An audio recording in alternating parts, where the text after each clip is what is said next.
Okay, so I'm going to share my screen, and please let me know if you guys are seeing where it says Mindset Reset Workshop. I see it. Great. Okay, so I'm going to dive right in. The reason why this is something that's really passionate I'm about is I kind of experience this. We all have a mindset, and and we all the patterns that are in our minds. This science has shown that as they repeat, they'll get stronger and stronger. For me, when I was growing up, those patterns were not that positive, and some of it started off with my sister. She told me when I was a kid that I was ugly, and the reason why is because I have a Roman nose. And she constantly made fun of my nose and saying it was so big and so on. And what that ended up doing is that ended up making me very self-conscious about it, which meant I thought about it all the time. And then it was kind of one of those things that it started feeding into itself, where I thought that I was ugly, and therefore everything kind of came out of that, because that started becoming my mindset. That started becoming the repeating thought patterns I had in my mind. When I was growing up, I didn't think I measured up. I didn't think that I was good enough for things. I really didn't try out for sports. I wasn't athletic. I wasn't outgoing at all. And the list kind of goes on and on. So that was kind of a lot of what was taking place. I ended up it started affecting also my behaviors. I started having, like I would do self-deprecating jokes, where I would make fun of my nose all the time in front of other people. I was doing it, so I thought it was like, hey, isn't this funny, and so on. But it was just reinforcing that same belief and that same mindset. Socially, I wasn't that outgoing. Later on, as I started dating, I started settling. And for me, it was a lot of not the idea like, do I want to date this person? But it was like, I am a little bit desperate to date someone because I'm not attractive. Therefore, anybody who comes along my way, I'm just going to go ahead and I'm going to date. And that ended up really, sorry, I'm just letting some people in. That ended up really limiting, really limiting a lot of options, but it also ended up creating a lot of problems in my life as well, because it ended up that obviously I'm not making good choices when it comes to dating choices, and that was kind of a little bit disastrous. It also started feeding into the same idea that because I'm not making these good choices and look what I'm ending up with, oh, this is what I deserve because I'm ugly and this is the way it should be. So it just kept on reinforcing that same negative mindset. My career choices were kind of the same. Actually, I had tested years ago what I would be good at, and some of the stuff they talked about was sales. And immediately I was like, oh, I can't do that. I'm not good with people. I don't like talking to people. I couldn't handle that. You know, the list went on and on, but it kind of all came out of the negative mindset of I'm not measuring up. I can't do something at that high of a level. I need something that's easier for me. So that's why this is something I really wanted to talk about and bring up. I was looking at wanting someone to kind of save me. And again, these are the poor choices, but it didn't matter if it was in my family or people I looked up to or something. I didn't think because I wasn't good enough, I didn't think that I could make those decisions, or I could actually make the effort to put me in a state of mind where I could actually, I didn't need saving. And that's a lot of what was going on there. And in addition, the last thing I'm going to talk about on the poor choices was I was making really bad food choices. I was constantly eating junk food. Every night for dinner, I would eat half a gallon of ice cream. That was my dinner every night. And I started getting cholesterol in my 20s. I was putting on weight, and all of that was stemming from the same thing. So all that to say, that's why I wanted to talk about mindset. Obviously, when I was growing up, I wasn't exposed to somebody with a positive mindset. I was exposed more to people who it was either a negative mindset or mindset was never even talked about. It was just, this is the way it is. This is the way you are. And that's it. There's no changing that. This is the way our brain thinks. And that's it. I was told by some people, there's a renewing of your mind and you can do that. And I was like, great. And then we never went into what that actually meant. What would that look like? How would that entail? And so those were some of the issues that I was coming across, where I would want even like, how could I do that? But I didn't even have a game plan. I didn't know where to start. So some of that we're going to talk about today is that. I do want to say this is a huge thing, okay? And a way I could put this in a parallel is if you were to go to the gym and you were at the gym for 2 hours, when you're done, you're not going to know everything you need to know about the gym. There's just no way you can do that. So it's the same thing here. We're looking at an overview. We're looking at taking some of this in, but there's no way that everything can be covered in one day. We just can't do that. So we're taking a snapshot here, and then I also have some resources that we'll be talking about as well.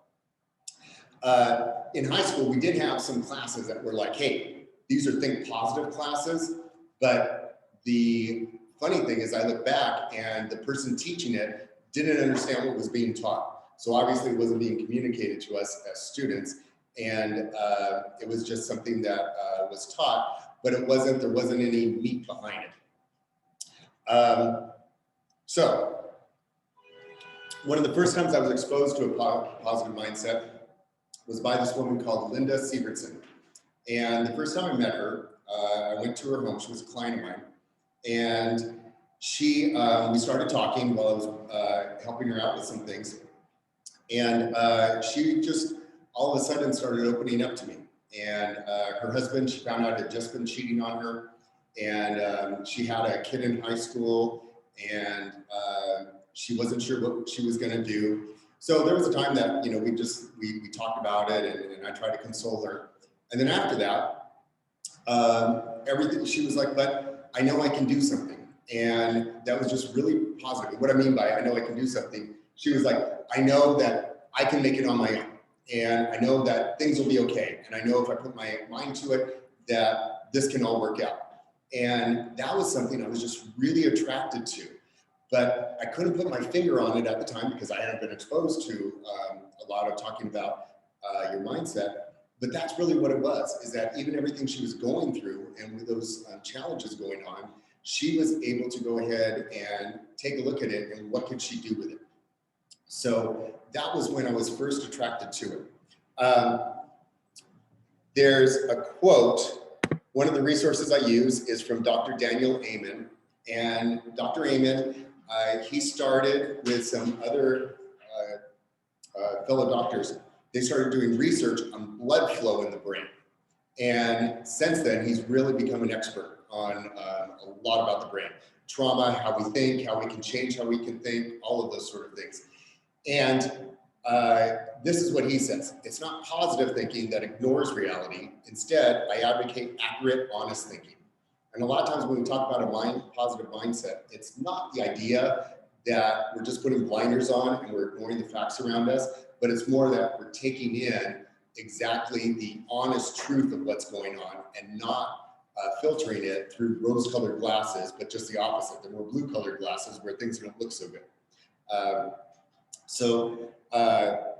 That's one of the quotes. Now, on the next page, we have, let's identify some things that we're talking about. And these are all phrases that could describe a negative mindset, negative self-talk. So go ahead, and it looks like, I don't know if you guys, if you can see it on your screen, looks like this picture. But there's some examples in there. If any of them, there's a long list of examples, and I actually shortened the list. But can anybody relate to any of these? We have two people here in-house, and one is Clint, and he's relating to it. He's nodding his head. What about online? Raise your hand or something if you feel like you can relate to some of the phrases in there. Okay, few people there. It's really easy to go ahead and to stay in this and use the phrases that are in here and stay in that mindset. Plus, other people use it. And so when you hear it, you repeat it. That's part of kind of programming your brain. We're going to talk about that in a minute. But when you hear something over and over again, it starts to stick in there. A few things. I never win anything. Yep, I kind of mentioned growing up. That's the way I kind of felt, being involved in sports. Nobody likes me. That's another one. I'm just no good at math. I lose weight, but then I gain it again. I always freeze up in front of a group. All of these things is self-talk that goes into your brain, and then it ends up, your brain believes it, because I'll tell you a reason why. When you have a thought that comes in your mind, the first thought you have no control over, but every thought after that you have control over. So if you have a negative thought that comes into your mind, you can go ahead and you can just tell yourself this thought, nope, I'm not going to pay any attention to it, and just dismiss it. But the more you think about it, the more it reinforces it, and the more those brain patterns get reinforced. And your subconscious, this has been shown by studies and some of the Dr. Amen studies too, your subconscious, when it has a thought, it doesn't discern the difference between one or the other, whether it's actually fact or not. It actually knows you have this thought. So if you have a negative thought in your head, whether it's true or not, your subconscious processes it like it's true. So the more and more you focus on those negative thoughts, the more and more your subconscious starts to think that way, and the more and more you're going to start to think that way. So I wanted to point out some of these examples, because it's really easy just to talk about, you know, self-talk and mindset and so on, but I wanted to kind of give you like, hey, here's some actual examples of there. You know what? Let me, in fact, those of you online, let me try and there. I'm going to share this in chat, by the way, so that way it's easier for you also to follow along.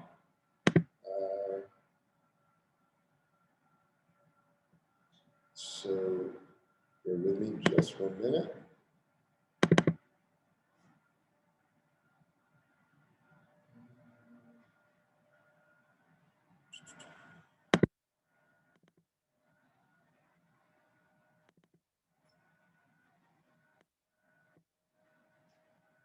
Okay, so that's been uploaded in chat. So feel free to download too, and then follow along. Okay, so next page, page 4, looks like the brain. And that's because it is. And it's how the brain works. Our brains work very much like a muscle. And the more and more you work that muscle, the stronger it gets. So what does that mean sometimes? Well, first, if you went to the gym for the very first time, you worked out for an hour a day, and then you came home, and then you said, oh, I'm done. I don't need to do anymore. I went to the gym. I'm done. That's it. What would you say to that? What would you say to somebody who came to you and said that? Oh, I went to the gym once. I'm done. I don't need to renew the membership.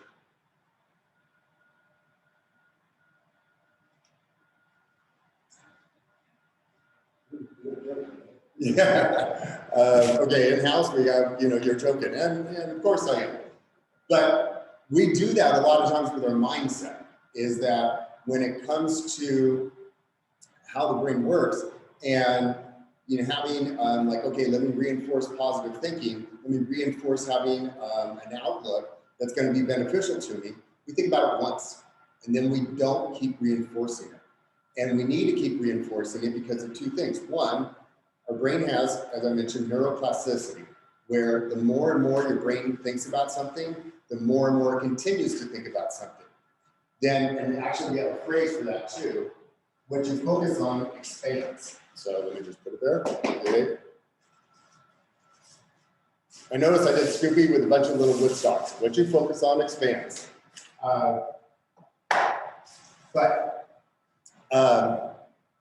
The more you focus on that, the more it also goes into your subconscious, And then the more your subconscious is positive minded. When we're growing up, by the time we reach age 18, we get 148,000 no's in our life.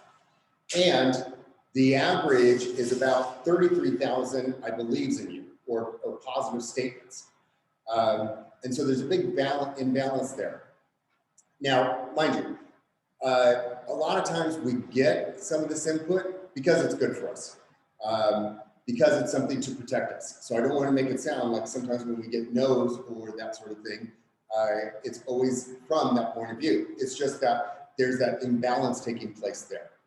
And then some things that are communicated to us too, it wasn't meant to be something negative. It's just, that's what a lot of times those people know. And then they communicate it to you, whether it's your family, whether it's your friends or whatever, and then that gets communicated to you. And then it's the same thing that continues on and on and on. Our brain too is focused to pay attention to negative because it's part of our survival instinct. If you look at the diagram there, you're going to see that there is the purple part of the brain, which is called the limbic part of the brain. That part is where our instincts are, where our feelings are, and that sort of thing. That's part of the brain that really focuses on the negative because that's the part that protects us. So an example, an obvious example, you're in the forest and all of a sudden you see a pack of wolves coming at you. You're gonna run. That's the limbic part of your brain saying that's something negative and I need to run from that. So that's part of how that works. But as we've gotten more and more out of danger, our brain still is wired the same way and it loves to focus on the negative, which means we need to be that much more active on focusing on the positive. The outer part of our brain, when you start to get into the blue and the green areas on there, the outer part of our brain, that's more of the higher thinking. And that's part of the brain that we tell ourselves, okay, I need to focus on being more positive. So there are even different areas of the brain that we're using here to work through those thoughts and to re-emphasize those thoughts. An easy way to think about it is if you were to program a computer, okay? Right now, I happen to be on a Mac. So my Mac, the operating system is made for a Mac, the programs are made for a Mac, everything is made for a Mac. It's all programmed that way. That's then when I turn my computer on, and hopefully it starts up, that's what ends up I get back. I get all of that programming back. I get the Mac operating system starting up. I get all of the Mac programs working for me, and I'm able to work on my computer that way. I cannot install a Windows program in my computer unless I have a Windows operating system. If my computer doesn't support a Windows operating system, I can't install it. Same thing goes for if it's a computer that doesn't support a Mac, I can't put it in. It's a programming that goes in, is a programming that comes out. So if we're constantly programming our brain with negatives that are going in, that's the kind of stuff that's going to come out. So, you know, there's an old saying, garbage in, garbage out. And it's a little bit along the same thing. You want to go ahead and you want to make sure that we're programming in our brain what is positive and also identifying what is negative so we can call it out. And I have some steps on that a little bit longer on. If you were, and also I have in there too, and I want to mention this again, some of the programming is indirect and it's not meant to be malicious. So by no means am I trying to say like, oh, you know, other people are to blame for this kind of programming. This is where we take our own responsibility. This is our life. This is our mindset. And then this is where we're going to grow on our own. So I just want that to be that clear, okay? If you could reprogram your brain, just think about the things you can do. You know, if you were to not have fear going into something, if you were to not filter things through a negative point of view, if you were to tell yourself you have the ability or you have the confidence to do something, it would make a huge difference. So that's why I wanted to touch on those things and go ahead and cover this today. Next page is page 5. There are 5 steps that control our success or behavior. Okay, or success and failure, sorry.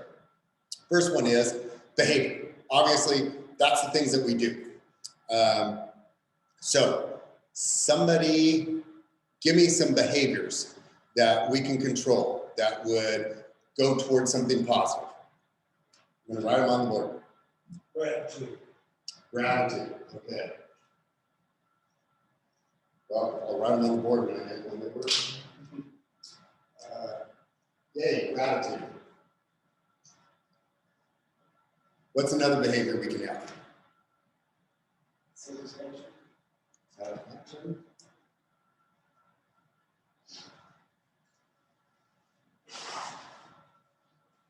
Okay. Those of you on the morning call, sometimes we talk about some of our actions. So what's one of those?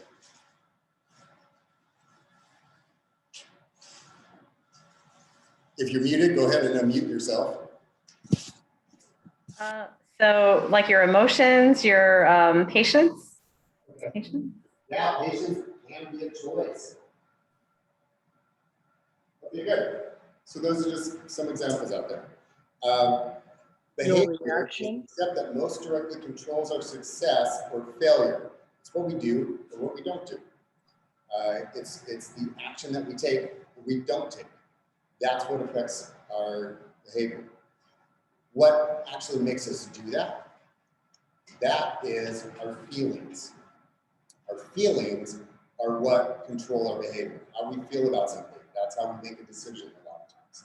In fact, we kind of joke around, or it's even just true, that when you do an open house many times, you'll light candles in the house that kind of make it smell like home. You put vanilla in the oven and warm the oven up. You'll do all these different things because people will come into the house and they experience that and it reminds them of home, it makes them feel good. And so you're triggering their emotions so they want to buy the home. That's why you're doing those things. So it's those feelings that can make us have that behavior. Now, I also want to point out something. Yes, you guys can see that. If you were to, now, you saw the diagram of the brain on the side. If you were to look at it from the top, the brain has got the limbic system, which is about right there, right in the middle. And then on the outside is the other part of the brain, okay? The limbic system is where our feelings are. And the outer part of the brain is where our communication is, our reasoning skills and all those sort of things. So they're separate parts.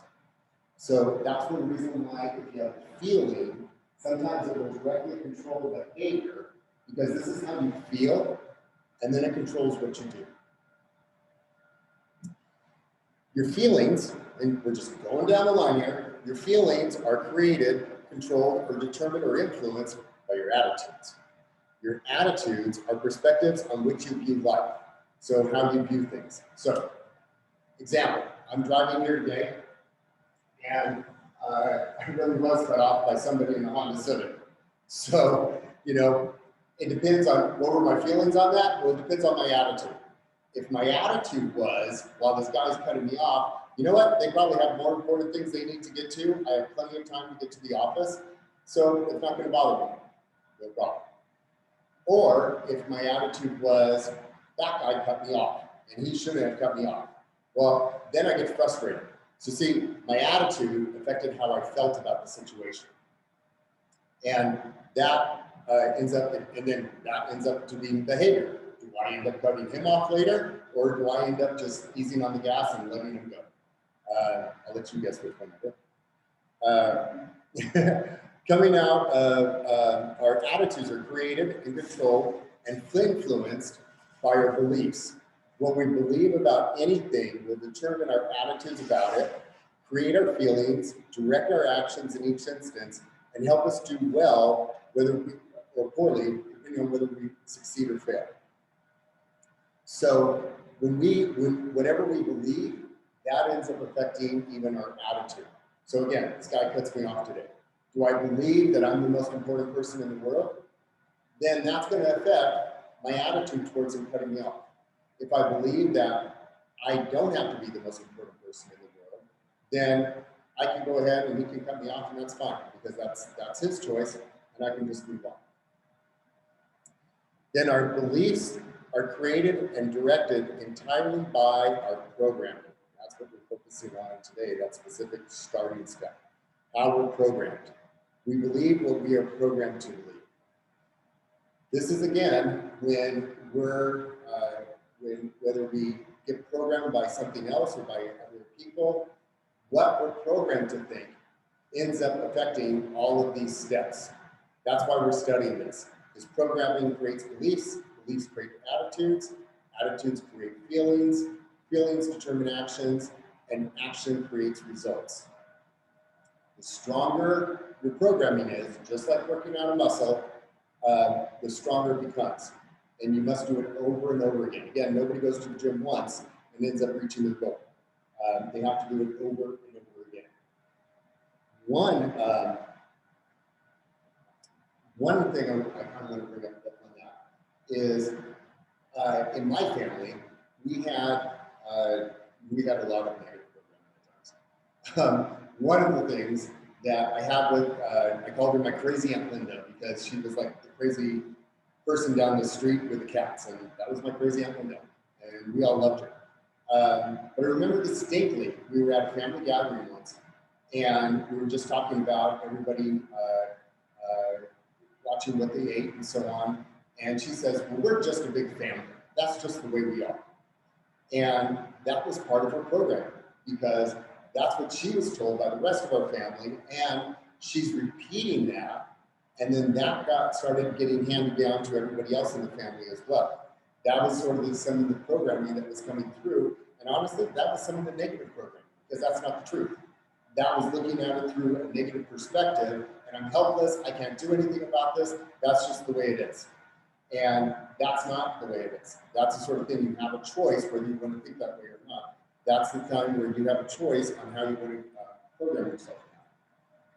So I kind of want to make that clear that this is why when you start out at programming, ultimately, it ends up in your actions. So this is key, because this is where it all starts, and then it ends up in your daily life, the things that you do. And the steps are in between, showing you all the links in between.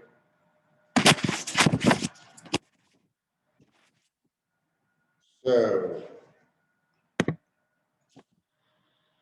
to understand the process, there's 6 principles of disciplined thinking. And I'm going to go through these, and we're going to talk about them.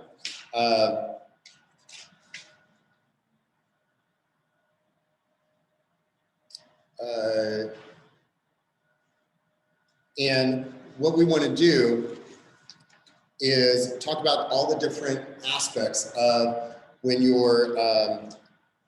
have a disciplined thinking, the different impacts it can have in your life. So, first of all, every time you have a thought, your brain releases chemicals. If you repeatedly have a thought, it makes them stronger too. I talked about the neuroplasticity, that when you have certain thoughts, and if you focus on those thoughts, again, what you focus on expands. When you focus on those thoughts, it re-emphasizes the same thing, and it makes everything stronger. It also releases chemicals in your brain that have to do with that and are associated with those things. So if you have a negative thought, your brain releases chemicals that make you feel bad. If you have a positive thought, your brain releases chemicals that make you feel good.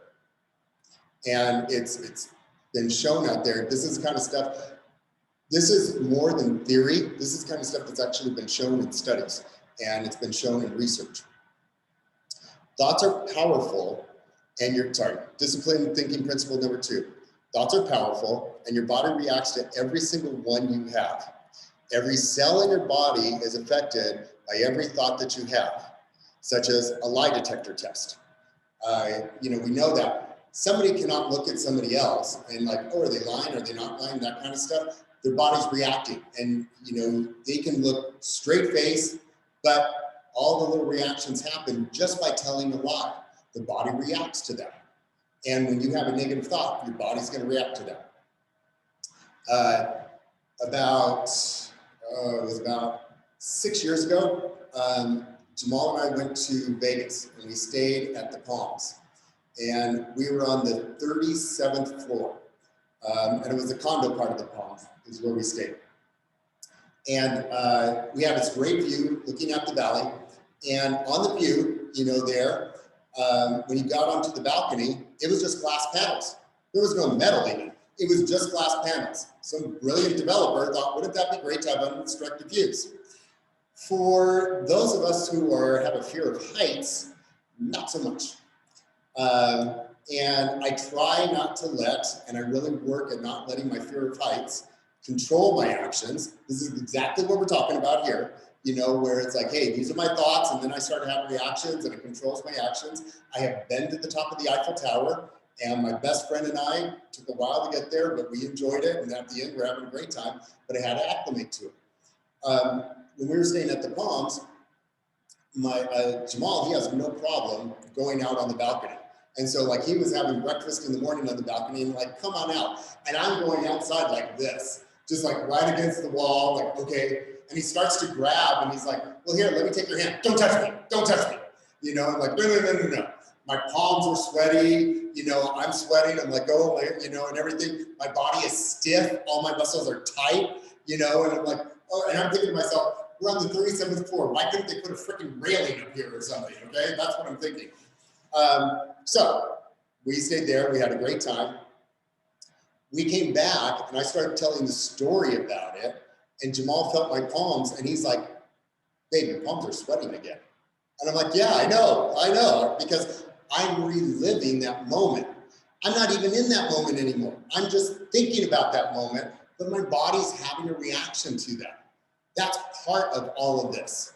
So I want to make that clear, like, you know, hey, when you think about something, it takes in our entire being, and our entire being can react to it.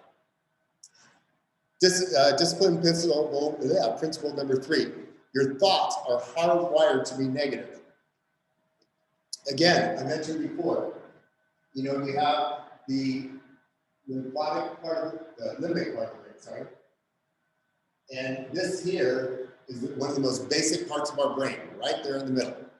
It's wired to look out for the negative. It needs to look out for the negative because that can protect you. You're walking across the street here at Larchmont, and some of you know, like, oh, there comes a car. I better move out of the way. That's the limbic part of your brain kicking in. So yay for that. But it also, it's that sort of thing we can let it control, because again, our feelings are in there, and we can let it control us, and that's what we don't want to happen. That's where we let the outer part of the brain have the control of the thoughts that we focus on all the time. Researchers have discovered negative thoughts have a greater impact than positive thoughts on the brain.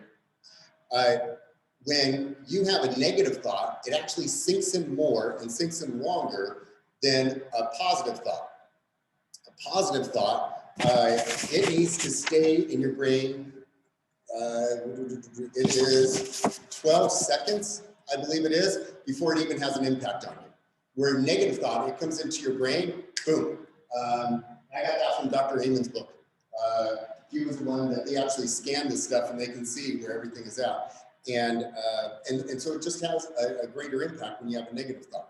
So that's why the positive thought, it's more than just even having the initial thought, it's focusing on it and making sure you're reinforcing those thought patterns. People pay more attention to negative information.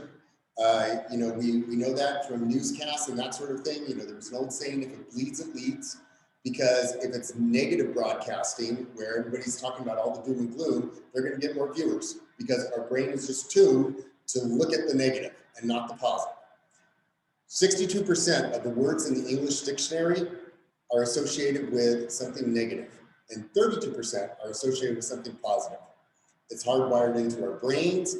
Our language is a reflection of that. It's there. So if we know about it, we can do something about it. Discipline thinking number 4. Thoughts are automatic and often a lie. I have this, that don't believe everything you think. And those of you looking, you can see Snoopy is riding a wave in all different places. And I chose that graphic because if you believe everything you think, you're going to be on a roller coaster all the time, and it's not going to be steady. So you notice how I wrote that in. But it's true. I didn't come up with that saying. when Jamal and I, we were seeing our couples coach, and our therapist, Ellen, who we adored, she had a frame, just a little frame in her waiting area, and it says, "Don't believe everything you think." And I was like, wow, that's pretty profound. Because just because you have a thought in your mind doesn't mean it's true. So I'm going to bring up Crazy Aunt Linda again. And the thing that she thought was that she could carry a tune. But the reality was, we all knew Crazy Aunt Linda could not carry a tune. She also thought that when she sang, she was in harmony with the music. But the rest of us knew, no, many times she dragged behind. So if you ever went to church with Crazy Aunt Linda, she was a little bit more entertaining than anything, because you would like to sit behind her, and you could see her singing, and she would be one of the loudest people. She would be, and God love her, she was a sweetheart. She would be very off key, and then a lot of times she would also be dragging behind. So when everybody finished that last she would go and just keep going. In her mind, she thought she was great on singing. The reality was, not so much. Now, we loved her, so, and it was cute, and everybody adored her, so that was fine. But just because you think something doesn't mean it's reality. And that can go for the negative thoughts as well. Just because you think something doesn't mean it's reality. When, again, let me go back to when I was growing up. I was told, and it all started pretty much as a little kid, you know, I was ugly, I wasn't coordinated, blah, blah, blah. So I was never any good in sports.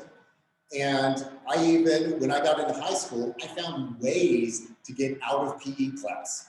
Like, how could I not go to PE class? Because I know I'm just going to be terrible. I just automatically put that thought in my mind, and that's the way it's going to be. So it ended up that my senior year, I wanted to get out of PE class so bad. I thought, well, let me go to the local college, and I'm just going to take some PE classes because I can transfer those in, and then I don't have to be part of that. And so I took tennis, which my mom was very happy with because she played Billie Jean King in college. Those of you below a certain age, you don't know who she is, but those of you above a certain age, you know who she is. And my mom loved the fact we always played tennis growing up too. So she was like, yeah, you're playing tennis. She wasn't so happy with my other choice, which was racquetball. So I also played racquetball. I loved racquetball. And I was actually got really good at racquetball. But that didn't match up with my mindset that I was raised with.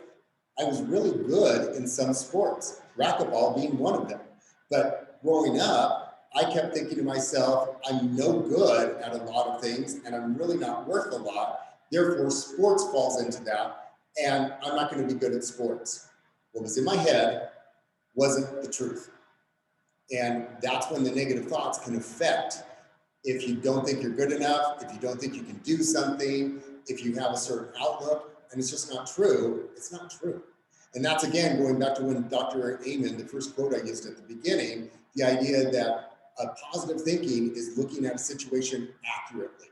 What is the true thing going on in the situation? Not how you're filtering it negatively, but what is the true way you're looking at it. Discipline principle number 5. You can learn to eliminate automatic negative thoughts. Those are the thoughts I mentioned. The first thing that comes into your mind can be a negative thought that steal your happiness. When you feel sad, mad, nervous, or out of control, write down your automatic negative thoughts. The act of writing the automatic negative thought down helps to call them out. As you're writing it down, you can kind of see, like, you know, this may not be so true.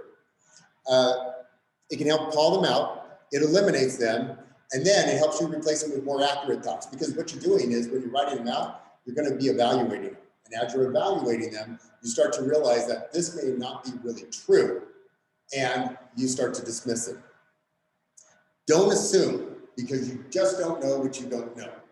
And a lot of times it's very easy for us to do that. Whether it's about ourselves, whether about other people, we can assume a lot. But we don't know what we don't know. It's really easy to say to yourself, oh, I don't want to go over and talk to those group of people because they don't know me and they won't like me. How do you know? That's something you're just assuming in your mind, and you don't know that. That's your first negative thought in your mind, and then you're running with it. But that's not true. That's not honestly looking at the situation and not knowing that may be it. It could be, there's been times I've actually been in social interactions and people didn't talk to me. And I'm fine with it. And then later on, when I talked to these people, they told me, oh, I actually was really shy. And I normally don't talk to people in those situations because I'm afraid that they're just going to kind of reject me or brush me off. Now, my initial interaction with those people, I kind of thought the opposite. I thought they were brushing me off because, well, they just don't want to talk to me. Where the reality was, the truth is, they were having these negative feelings, and then it was affecting their actions. But you don't know what you don't know. So don't make the jump when you assume something, you have an automatic negative thought, and then you're going to go and let it affect your action. Because if you don't know what's going on, it may not be true. And then the discipline principle number 6 is a little bit of a longer one because it has a bunch of calling out specific negative thoughts in there. You can fight back against 7 negative automatic thoughts. And I'm just going to run through the list quickly and then we'll go into them. There's all or nothing. There's just the bad. There's guilt beating. There's labeling. There's fortune telling. There's mind reading. And there's blaming. And I will tell you all the ones that, at least I know of, that I've been a victim, I shouldn't say a victim of, that I have participated in. So, all or nothing. They make you feel sorry for yourself. They're universal terms like always, never. And a universal term, by the way, is something that are the words. Universal terms are ones like always. So there's never any way out. Never is another one. Nothing. They are absolutes. And those are the ones that means there's no other chance anything else is going to be happening aside from the always, the never, the nothing, the none, no one, every time, and so on. Some of those instances are we always fight. Welcome to Jamal's and my coupling counseling a number of years back, because that would be some of the things we say all the time. We always fight. Guess what? It's not true. Just by default of saying we always fight, are we fighting in that moment where we drove together in the car and we actually weren't fighting in the car, so we're not fighting? You know, right before the argument happened, were we fighting? No. Well, then we weren't fighting then. So by default, universal statements are not true because they can't be true. So saying we always fight isn't true. Same thing, no one ever listens to me. Okay. Does somebody ever listen to you? Have you had one person listen to you at one time in your life? Well, then that is by default not true. So that's one of those that can happen. And by the way, if you notice, many of these things ends up in some of our conversations with family and with friends. You know, you never listen to me. They never listen to me, sort of thing. And by default, that's not true. I don't like any foods that are good for me. Okay. Is that really true? You know, so the only thing you like is red vines. You know, the only thing you like are milkshakes. You know, that's the only thing. No, oh, God forbid a blueberry enter your food because then you're going to just die. You know, that's not true.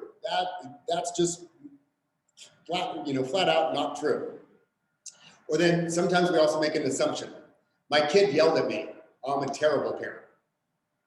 You know, my kid says they hate me. Oh, I'm a terrible parent. Maybe your kid's just having a rough day. Maybe something happened to your kid. When you make a statement like that, you're making a negative statement and then your action is based on it. Instead of accurately looking at the situation and saying, maybe there's some information I don't know. Maybe my kid said that to me, or maybe they yelled at me, but I don't know the big picture going on. And it doesn't really reflect on who I am as a parent. So those are some of the all or nothings, which pretty much you can throw them out, but we believe them. That's the funny thing. it's easy for us to believe it. Nobody ever listens to me. And then you say that again and again, and you're thinking nobody listens to me, and then that's how you act. Not so much. Other times, it's just the bad negative thoughts.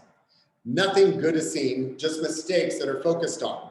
So it's the sort of thing like, I think this is a great example there. That's why I put these in there. By the way, these are all edited notes from a lot of research. So don't think that, this is like, wow, Rob came up with all this brilliant stuff with both dogs on the side on the couch. No, there was a lot of reading that went into this, and these are other people's research. But the example one of them gave was, I want to lose 10 pounds, but I only lost 8. I failed. And it's so easy for us to do that. We set a bar for ourselves that like, oh, well, this is the bar right here, okay? And this is where I reached. Okay, I failed. I didn't reach that full bar. Did you really fail? Was that the measure of failing? Or was the attempt actually the victory? Was losing that 8 pounds part of the victory? Did you actually set a goal that may not have been attainable even? And if you looked at it accurately, you could see this and you could know that. Just looking at it accurately calls that one out too. Guilt beating, number 3, guilt beating negative thoughts. These are when you hear the should-haves. I should have done this, I ought to do this, I have to do this, blah, blah, blah. And then by default, it makes it negative. I should go visit my parents. That's one sometimes you hear. I should, and that's told by some people. Let me tell you the ones I tell myself. I should clean up my office. I tell that to myself all the time. I'm having to tell myself now, I want to clean up my office. And it's just that different way of looking at it. But this is one, and again, it's just like working out. It's a daily discipline. So I'm not like, by no means, please, by no means am I standing here saying, yes, I have attained perfect thinking and I'm just imparting this onto you. I am in this process just like everybody else, okay? That's why I'm sharing this, because I actually learned, oh, there is a process to this. And so even something as far as looking at my office and knowing, okay, I should clean it. No, I want to clean my office. I want my office to be straightened up. And so by just saying that, it just changes it from negative to a positive. Some of the other ones in here, I must start counting calories. You hear that a lot.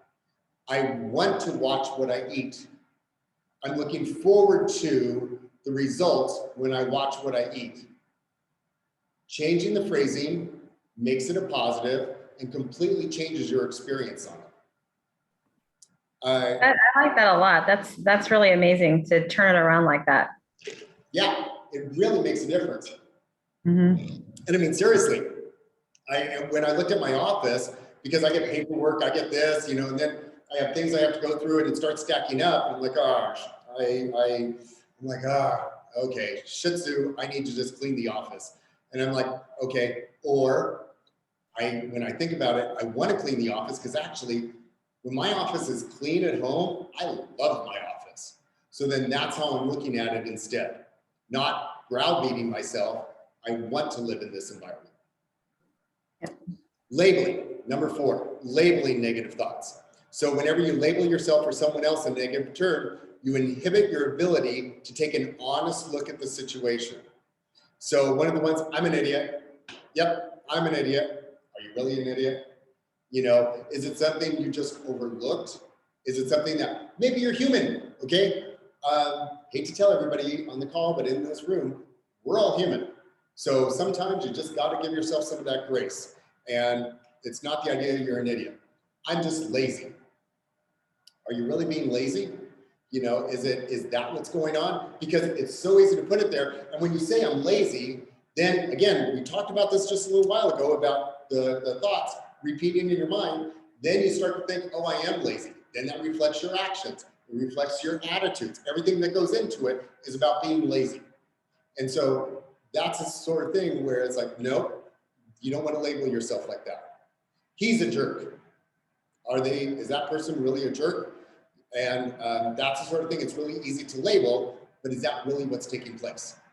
And again, by calling it out, it automatically disarms the power that it has. Then you also have fortune teller. So you think you can see into the future and predict it, and you do it through fearful ways of looking at it. Welcome to my family. That is very much how my family likes to do things. Oh, you don't want to do that, you know, and they're predicting, you don't want to do that, that won't end up working out for you. No, you don't want to end up, I had a friend that did that and they never were successful at it. No, I don't see where that's gonna be a good thing. You know, no, they should, and then they even combine a few things. They should have known better that they didn't, they should have known better not to have tried that because they knew that wouldn't have worked out. It's like they combined a number of negatives all in one string and they put everything together. And that's one of those, you don't know what's gonna happen. You don't know until you try. You don't know any of those things. And it can even inhibit you. Like, okay, again, fear of heights. We go in Costa Rica and we wanted to go zip lining. Well, immediately Jamal says, you better go first because you're scared of heights and you may actually freeze up. And I said, you're absolutely right. I didn't argue, you know, and the fortune telling part could have been like, I'm going to freeze up and I'm not going to enjoy any of this.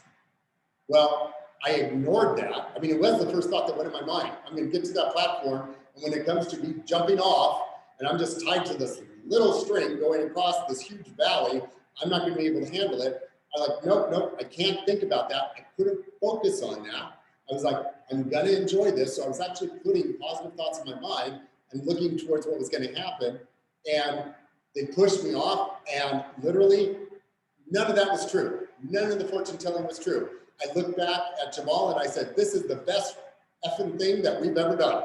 And we had a blast from that point on. So don't let the fortune telling point hold you back either. Next page, page number, should be 8, I believe. Page number 8, mind reading. You think you can see into somebody else's mind and know what they're thinking without being told. Again, welcome to family at my house. People are like, everybody's laughing at me. It's all about you. Yes, that's right. Everybody's laughing at you. You don't know that. But it's so easy to think that. Everybody's paying attention to me. This is, look at all that's going on. They think I'm stupid. Do they really? You don't know. Again, you don't know what you don't know. And again, don't believe everything you think. The first thing that comes to your mind necessarily isn't true. That's one. All it has to do in the mind reading ones, just like a lot of these other ones, ask yourself, is that really true? If you look at it through an accurate way of looking at it, is that really what's taking place? And then that'll disarm that automatically as well. Next one is blaming. Makes you the victim and blames others. Okay, welcome now to Thanksgiving at my family, because that would be our Thanksgiving together. Honestly, even in our family, we tried to do the tradition of giving thanks at Thanksgiving dinners, and it was like silent. You know, it was more pass the sweet potatoes because nobody's going to say anything. It just didn't happen because my family is very adept at blaming. Oh, it's somebody else's fault. What it does is it makes you a victim and blames others. So it ends up then, there's two things going on when this takes place. First, makes you the victim. So now you're powerless because you're the victim. You can't control any of this. You can't do anything about it. Your thoughts are going to be negative. Your actions are going to be negative. You can't break out of any of this at all because you're the victim, and that's how you're defining yourself.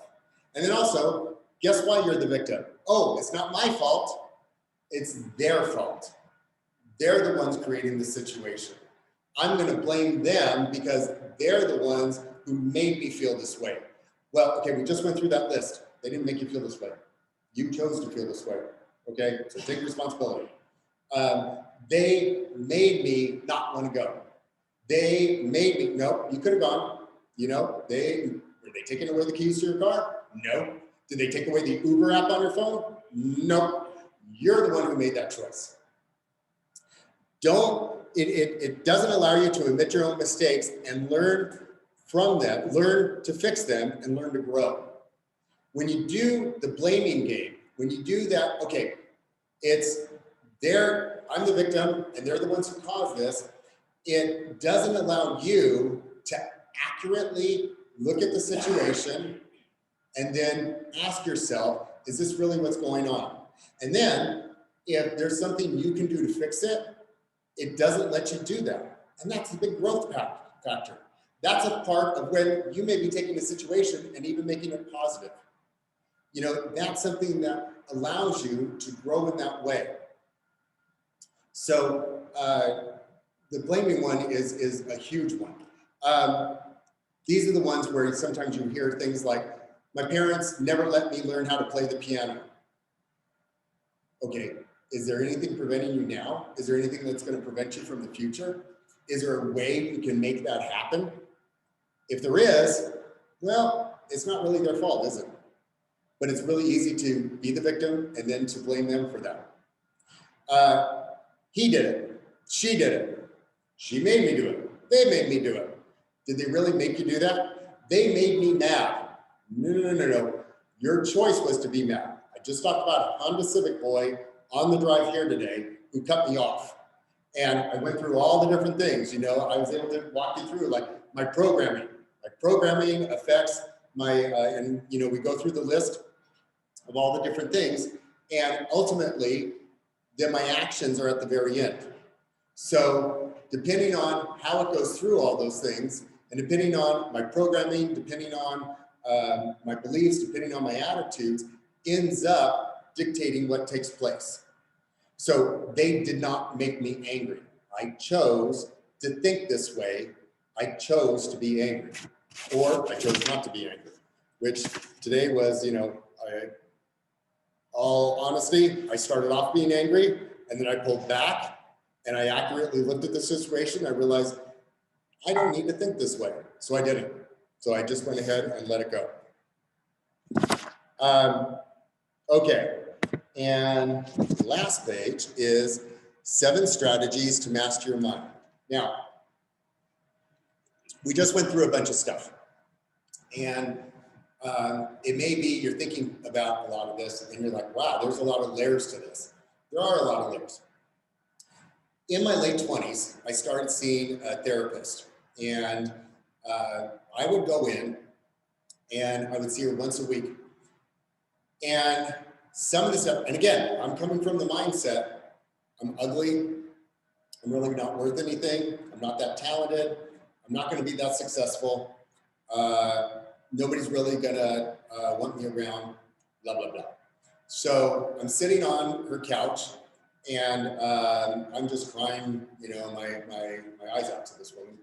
And there was one week that I came in here, or I came in there, and I said, I was saying, Ellen, why are we talking about this over and over again? Because I didn't get the idea that what you keep on re-emphasizing in your mind is something that was gonna be part of my brain. It was gonna be part of my thought process. It was gonna be part of the neurochemical part of me as well.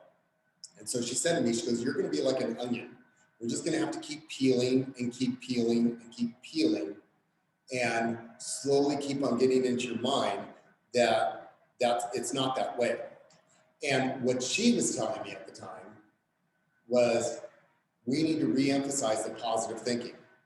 We need to honestly look at the way you've been thinking all of these years and evaluate, is that how you should be thinking? Or do we need to practice a positive, healthy way to be thinking, to honestly look at the situation?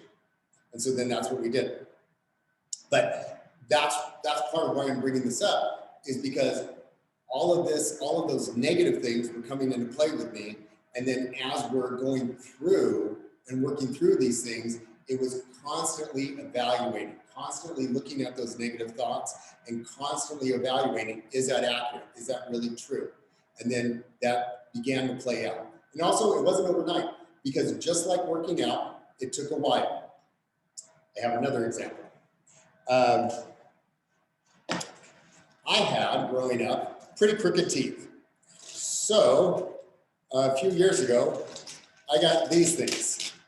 They're They're called Invisalign's. So let me go a little bit close and see, this one's brand new. So you don't see, you know, some of the food that can be left in. Nope, that doesn't happen. Yeah, sometimes it does. So anyways, I pop this thing in, and when I do, okay, now let's see. Now I'm going to talk like a junior hire because I'll have a little bit of a list. But the reason why I'm saying this is right now, I put that in and it's a little bit uncomfortable. Why? Because all of my teeth are in a certain spot and this is slowly trying to nudge them in that other spot. When we're working on reprogramming our brain, sometimes it's going to be uncomfortable because sometimes we've been so used to thinking a certain way, and as we start to move it in a more positive way, we're going to get some resistance. The more positive part is going to take a while for it to become more negative and overcome that. The more positive part is going to take a while for it to become stronger and overcome that negative part. And just like these, the more I wear them, the more my teeth move in the direction I want them to, because they're constantly nudging every little bit. All the time, it's that constant nudging, it's that constant practice. So, yeah, now I'll take that out. But I wanted to point out that this is a process. And so again, it's not going to be this one day we go through this and like, okay, now I have a better mindset. Now I know how to talk to myself. No. This is, you're either the beginning of it or you're in the process of it and you're going to continue it. And it's going to continue no matter what. It's going to continue whether you want to focus on the negative or focus on the positive. So let's talk about some of the strategies to take you there. First, eliminate automatic negative thoughts as they attack. I mentioned that right now, as we went through all the negative thoughts, just calling them out, just accurately evaluating them will help to automatically get rid of them. Some ways you can do that. Let's say you need a little bit extra help, just writing them down. If you have a negative thought, we talk about journaling all the time. Sometimes journaling is just that. I started journaling and I really like it because as I'm writing stuff down, it brings clarity to things. I'm like, oh, maybe that's true. No, maybe that's not true. And it really helps me just to get that out. Sometimes we just went through, there was 7 negative thoughts. If just I identify it, and just realize, hey, that's what that thought really is. As soon as you do that, it's a negative thought and you can dismiss it and move on. The other one is ask yourself, accurately look at it and ask yourself, is that negative thought true? And just by asking yourself that and knowing that it's not true, then you know not to give it any power and pay attention to it. The other one is stop the monkey mind. How many of you guys ever heard what the monkey mind is?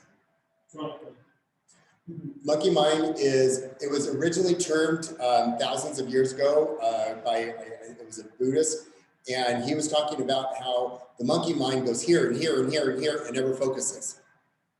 So you want to stop that because what it is, and we joke around in today's society, squirrel, it's that sort of thing. And that's what we're talking about. Every little thing distracts you. And when every little thing distracts you, it's really easy to be negative. So take the time to stop and reflect and just take everything in. That helps you to more accurately look at something and you're not reacting. Because again, our brain loves the negative. It's in the limbic system. It loves to be negative. And so we have to actively overcome that. And it's going to take an effort. Studies have shown that when people do that, they actually, and we talk about the physiology, they can lower their blood pressure. They can slow their heart rate. They can help in their digestion. There's a ton of things that physiologically, just by doing that, it's also helping your body. Again, focusing on the positive, your body's going to react to it. Your brain chemistry is going to react to it. Number 3, start every day with the phrase, today is going to be a great day. Just by doing that, you're already putting in your mind, it's going to be a great day. Just by starting off that way. And it makes all the difference in the world. The next one talks a little bit about gratitude, but for me, our 9 a.m. calls do that for me a lot of times. We get on the call, we all start talking, and even on the call, as you guys know, we start with gratitude. And so it just puts me in that mindset. Okay, this is how I want to approach the rest of the day. I want to have a grateful day. I want to have a positive day. I want to move forward from this point on. And so it just helps me to kick it off that way. So negative thoughts coming in, sorry, I'm overwhelming you with the positive thoughts. Strategy 4, record your moods and look for ways to increase gratitude. Some of that's the journal, which I just mentioned a little while ago. Recording the journal really helps because then it just helps you keep track. Evaluate and rate your moods and find ways that you can increase the positive and decrease the negative. Some of it, like I mentioned before, can even be just changing the wording.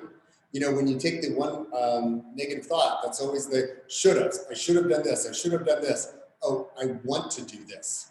I want to do that. It changes the whole perspective. I mentioned some of you on the 9 a.m. call a few weeks ago, I had, my mom needed to go to the doctor. And years ago, and this is where some of the positive thinking and the practicing the mindset has really helped me. Because years ago, I could have easily said, oh, I have to take my mom to the doctor. And I was able to actually identify that in my mind and change it to, I want to take my mom to the doctor. I get to take my mom to the doctor. And we had a great experience that whole time. I picked my mom up, we went to the doctor. I was laughing with the doctor who kind of talked to my mom like a preschooler. It's kind of cute. We had a good time. And then afterwards, Mom, do you want to get dinner? We got dinner. Just the whole experience was good. I didn't have to do that. I wanted to do that. Changing that perspective changed the entire way it flowed. Ideas of gratitude. If you want to give gratitude, write out things for which you're grateful. Makes a big difference. Writing out something that's grateful. Share a letter of gratitude. Write out, a one-page letter, a note. Go, either mail it to the person or even just talk to the person. These are things that I appreciate. Think about that in your mind. What a great experience if you were to sit down with someone and say, these are all the things that I just am grateful for. It's going to bring out a positive experience for you. It's going to reinforce that. And think about the gift you're giving them. You're giving them that same sort of experience. You're giving them that same sort of positive mindset. Express your appreciation. And that could be, thank yous. That could be in an email. That could be in a text. Any of those little things, it can make a huge difference. I wrote a card actually there's a fellow coach of mine that lives close to me. And every once in a while, her and I get lunch about once a month. And I just wrote her a thank you card one day. That was just a simple thank you card. Hey, I really enjoy our time together. It's a great break from everything. I love when we spend time, blah, blah, blah. She texted me a week ago of a photo on it. And she said, I keep this on my desk. And the days I need to pick me up, I read your card. And I'm not like, oh, wow, wasn't that great of me? It's not like that at all. It's that's something that she's keeping as something positive. And then she goes back to it to reinforce something that's positive. So, because we know sometimes that the world can try and bring us into the negative. Again, that's what our brains are geared towards. That's what our media is geared towards. And so having all those little mechanisms to help us focus on the positive makes a big difference. Count your blessings. It's so easy to focus what went wrong. Well, what went right? What went right today? What is working today? All those sort of things. I'm going to assume most of you took a shower this morning. I took a shower this morning, and I'm grateful my hot water heater was working because then I had a hot shower. So that's a small blessing, but when you don't have hot water, you realize how much of a blessing that really is. So those are the sort of things where just by acknowledging something as simple as that changes the way you look at things. Note down things that went well. Focus things that you did accomplish. Focus on things that did go well. We talked about that a little bit on the 9 a.m. call this morning with Lorna and Tracy and their client, and the deal fell through. But the bigger picture was that they looked out for their client, that they know that actually that deal wasn't the best deal for them, that there's a better deal that they're lining up for their client now. Well, that's when they're focusing on what they accomplished. What they accomplished was they looked out for their client. And that's really the ultimate thing that they wanted to do. They would be much happier looking out for their client and getting a delayed close transaction than closing one right now and having an unhappy client. Strategy number 5, create optimism with a dose of reality to build resilience fast. So remember, problems will go away. You know, the problems aren't going to last. A lot of our problems in our life, there's some that, you know, we may have some long-term issues, but a lot of our problems are here temporarily, and it's just in that situation. Can you do something about it? If anything, even with long-term problems, it's your approach to it. It's your attitude towards it. I know people, I know of someone that they actually have back issues and they love to work out. And they were told by someone in their early 20s, well, you have these back problems and probably by the time you're in your 40s, you're going to be a hunchback. And it's just going to get progressively worse, and that's the way it is. Well, and at first it was kind of sad, and you know, it was like, okay. And then it went on to, nope, I'm not going to believe that anymore. And what can I do about it? And so this person went to go ahead and work out, and they were able to do something about it. They changed their approach.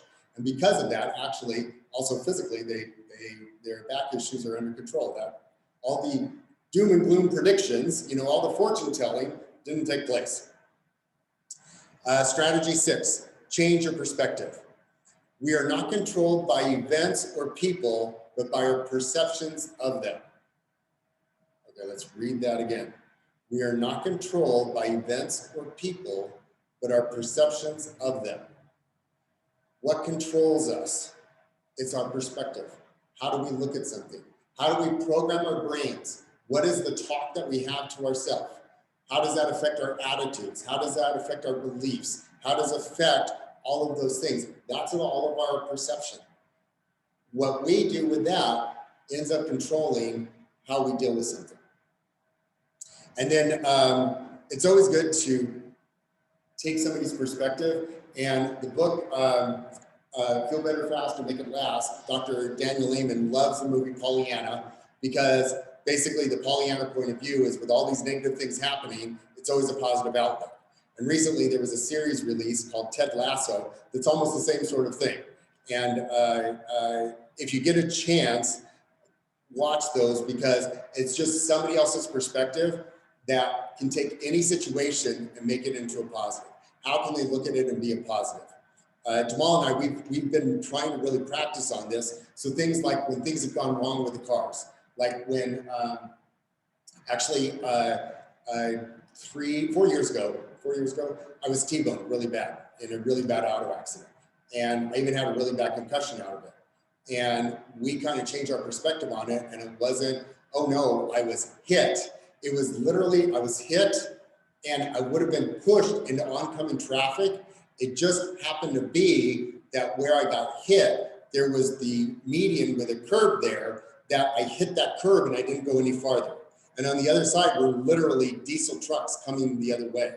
So it went from, like, oh my God, I was in an accident, isn't that terrible, to, well, I'm grateful, because my perspective is I could have actually gotten a lot more happening. And I also knew that everything said and done, a few years later, it wasn't going to have a lasting impact on me. So I'm grateful for that. So when you change your perspective, even when you look at somebody else, like a movie or something that has that kind of perspective, it really helps. And then lastly, I'm giving you, this is where a lot of this information comes from. Now, is this everything out there? Oh my God, no. Like I said at the beginning, this is just kind of a synopsis and some basic principles about mindset, staying positive, identifying negative thinking, because once you identify something, then you know how to deal with it and you know how to get rid of it. So the books that I used in this is Dr. Amen's book, Feel Better Fast and Make It Last. And as you can see on all these books, I have like tons of things checked and highlighted and so on. I'm one of those, I mark up everything on my books. In fact, this one's even color coded, as you can see. Same thing with Simon Sinek, Start With Why. Really, Simon is a really good deep thinker, but he also talks about, and just like Dr. Amen, a lot of stuff is based on biology. So he'll talk about the latest studies. He's one of the ones that will talk about that the middle part of the brain, the limbic brain, how that relates to the outer parts of the brain. And so that's another really good resource for that. And then one that's been around for a long time, I think this came out in the early 90s, is what to say when you talk to yourself. And it's all about self-talk. And by the way, if you were to read through these books, you'll kind of see a lot of what was presented today is snapshots out of all of these books, you know, pieces here and there that really kind of fit what we were going for today. But he talks about this. All of these people, like Simon Sinek has got a podcast, and it's even called A Bit of Optimism. And it's just an excellent podcast. He interviews different people. Some of it is just on changing your perspective and how you can do that. Others who've actually like done things in their community that's made a big difference. And then he explores that sort of thing. Dr. Daniel Amen, I actually use a lot of his articles and excerpts in my newsletter. You can get on his newsletter and get some of that information sent to you. And then Shad Hemstetter, who wrote this book, What to Say to Yourself, he's actually got a lot on YouTube as well. Everybody's got a lot on YouTube. He's got a lot on YouTube as well, and he covers a lot of these things. Just want to let you know that he tends to be a little bit of a slow speaker. So make sure you have enough green tea or coffee with you when you listen to him. So what he has to say is like, it goes in depth. It's really good, but just make sure you're not listening to it at 2 in the morning unless you're really, really awake. One of the other tips for anybody who works out is that actually while you're doing cardio and you're active, if you listen to any of these things, the podcast, the YouTube and so on, your body, because you're being physically active, will retain it even more. So that's just one of those other tips about, you know, positive thinking, that as you're taking this stuff in, that'll help. And if you look at the very footnote at the bottom of this page right there, hint, this type of material, thinking about your mindset, reading these kind of books, showing up to some of the workshops, listening to podcasts. Another great podcast, by the way, that I'm a huge fan of is Brian Buffini, and podcasts are free, so have at it. But all of this stuff is what helps you to have that positive mindset. It's what helps to reemphasize those positive brain patterns, which then, like we went through the steps, will then influence your beliefs, your attitudes, because it's part of your programming, and ultimately it'll affect your actions. So that's why I wanted to present this today, because it's something that I'm still, you know, a child growing in. I'm still learning, and I'm still in process, and I know I will be, and forever, you know, until the day I die, which I'm happy to be. You know, it's like for me, I told Jamal that my deal with God is that I'm going to be 96 when finally my time is up, and I'll be in the gym bench pressing, and because I plan to work out till the day I die, literally. So, I know when I'm planning to do that. Same thing with this sort of thing. I know I always want to grow. I always want to improve.